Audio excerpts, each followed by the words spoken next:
নমস্কার, আমি অন্তরা।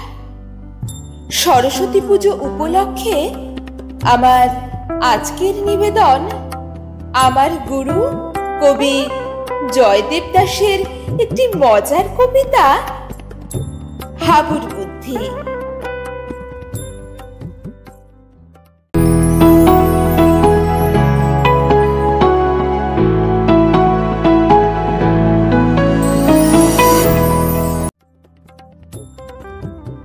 স্যার বললেন, সরস্বতীর হাঁসটা কোথায় রে?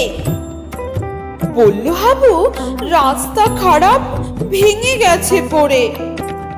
স্যার বললেন, প্রতি বছর করিস শুধুই ক্ষতি, হাঁস না থাকলে মানবে কি কেউ এটা সরস্বতী? বলল হাবু, জ্যান্ত হাঁস বসিয়ে দেব এনে।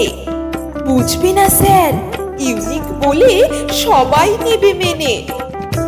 বলবে সবাই এই ঠাকুরটাই সবার চেয়ে সেরা, প্রতি বছর নতুন কিছুর চমক দেয় এরা।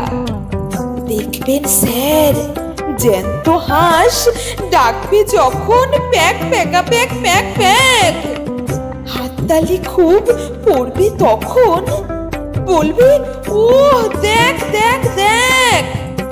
স্যার বললেন, হতচ্ছাড়া, দেখাস বলেই খেল, রেগে গিয়ে সরস্বতী করায় তোকেই ফেল।